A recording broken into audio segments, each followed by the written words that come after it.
Very unfortunate. There wasn't much more to say than that. There's more that is unfortunate. Very unfortunate. I can't imagine being stuck somewhere for 4 months. I know, that's the thing, man. It's like, this is, okay, these are human lives. We know they're alive. We can communicate with them because they sent the camera down, they sent the food down, but you can't get to them? Mm-mm. It's like, how can you even fathom that? But I'm probably thinking that precautions were taken. I mean, I know we had some miners die in America recently, within the past year. But I'm probably thinking that precautions were taken that were not taken. You know what I mean? Oh, yeah.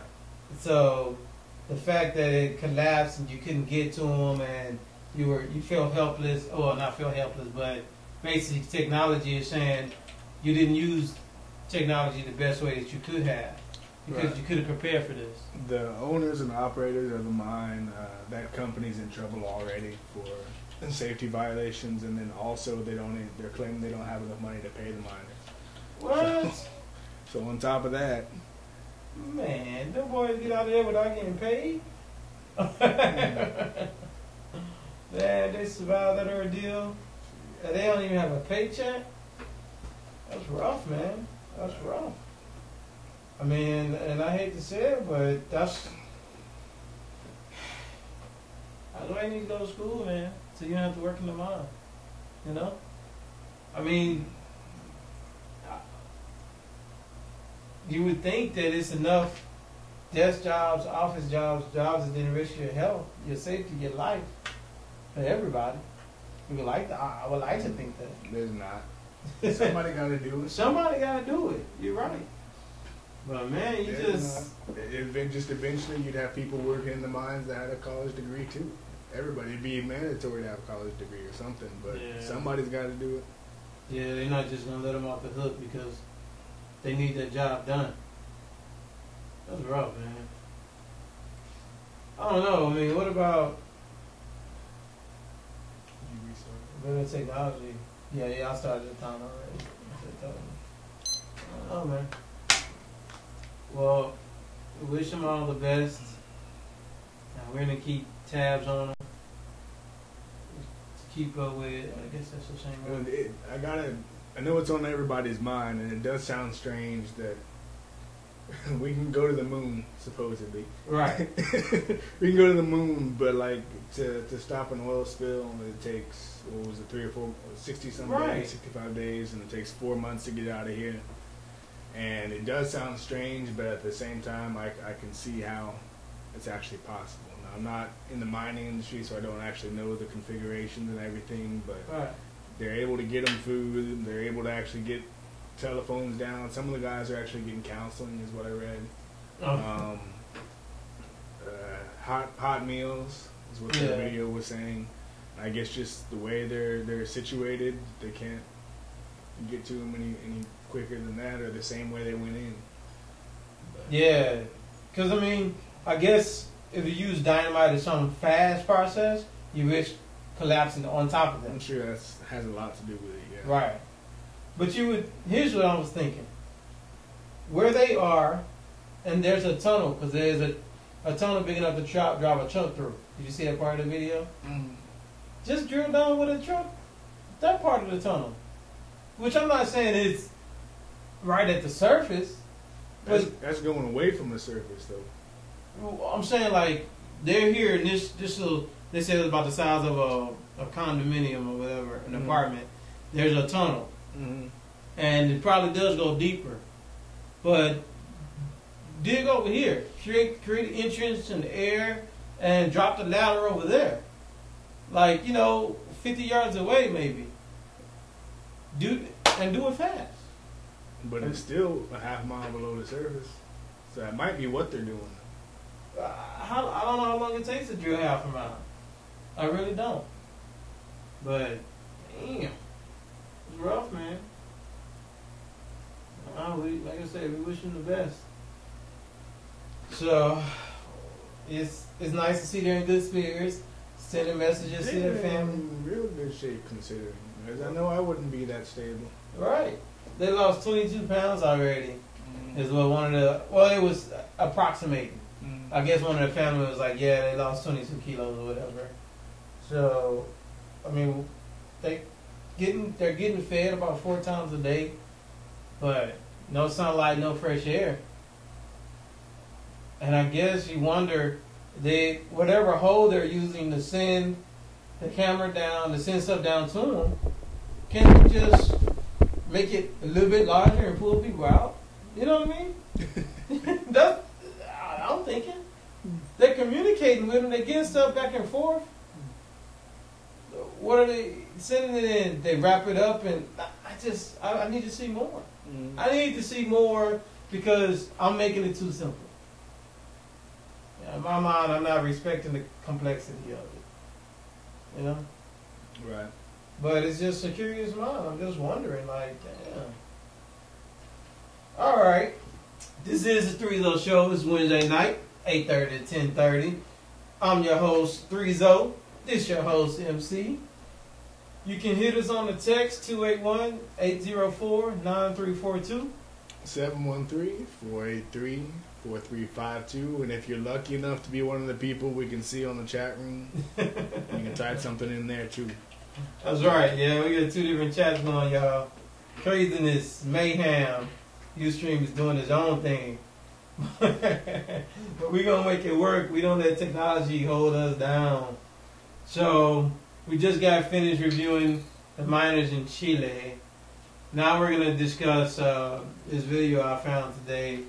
Real quick, it's about Obama. Yeah.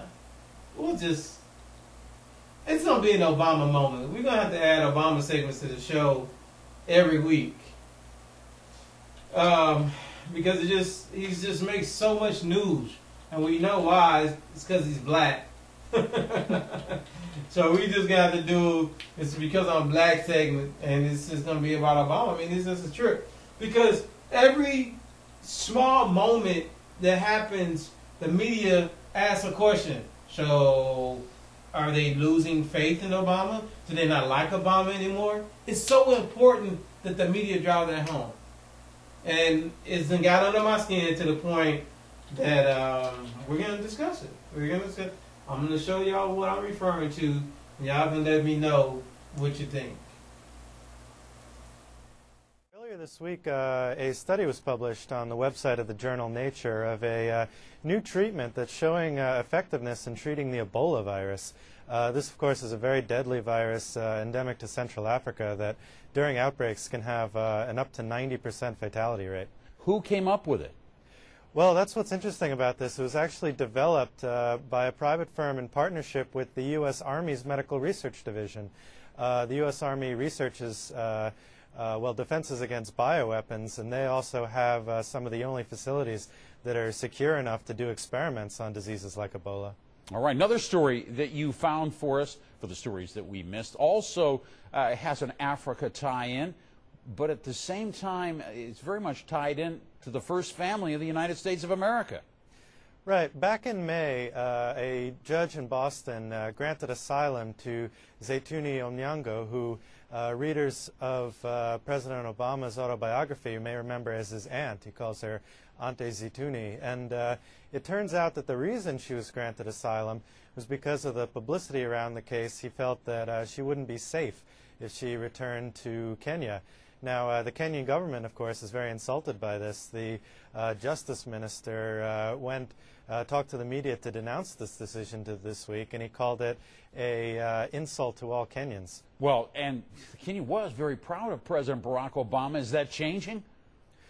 Well, yeah, and the minister pointed this out, that Obama's grandmother is treated almost like royalty in Kenya, but of course Obama hasn't visited Kenya yet, and tomorrow they're signing their new constitution, and despite their invitation he hasn't visited, so it may be that they're feeling a little disappointment that having their favorite son in the White House hasn't necessarily reflected that well on Kenya as a country. All right, the kin we missed on the stories you missed. Joshua Keating, as always, thanks to you. See, that's what I'm saying right there, man. That's what I'm saying right there. Any moment, any opportunity to take a shot at Obama's popularity. Can you run through the store? For some reason, it wasn't coming up on mine. What, the volume wasn't? Nah, it wouldn't come through the headphones, and the volume wouldn't go on. What you mean? You got your headphones plugged in. You would have been hearing this. You wasn't hearing it at all? Mm-mm. Oh, neither one of them. Mm-mm. That's not good, because I don't know if the listeners heard it either. P, did you hear that? Oh, it's MC fault.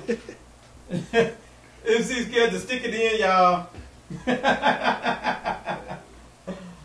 Oh, man. Okay, so the deal is, I'll run through it real quick. And they came up with a science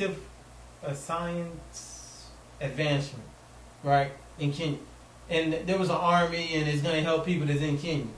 So the commentator goes on to say, so speaking of Kenya, you know, it's been a lot of publicity around this case because Barack Obama wrote a book. He wrote more than one. And there's a woman in Kenya that he says is his aunt, right, in the book. So she's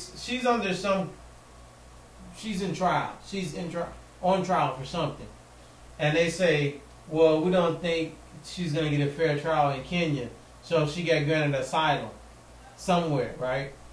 May have been in the United States. And yeah, I know I watched the video just like y'all did, but still. I missed the details of that. But the point is, the thing that got under my skin was because he used that opportunity to say, oh, Barack Obama's grandmother's treated like royalty in Kenya, right? And he said, yeah. And it was like, yeah, they used to be real proud of Obama, right? And the guy said, yeah, they used to be proud of him, but they're about to sign a constitution, and he hasn't come to visit. Even though they've extended so many offers, they've extended, please come visit us so many times, Barack Obama still hasn't made time to go since he's been president, even though his aunt's there and I guess his grandmother's there.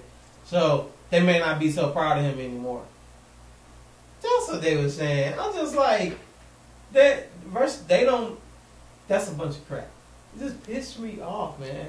Just to find any moment, any opportunity to say Barack Obama's messing up. To say that he's got a problem. That's just to take a stab at his reputation. It's old. It's old, and it's just happening so much all the time. It's like, cool. It's like, man, because he's in office, and we never want this to happen again, we're going to do everything we can to shovel mud on them. They're ready just to say, I told you so is what it is. And that's what every little situation is, regardless of whether any other president would have handled it differently or not. You got to point it out and say, I told you so. Right. He's doing such a great job that they got to look for what he's doing wrong.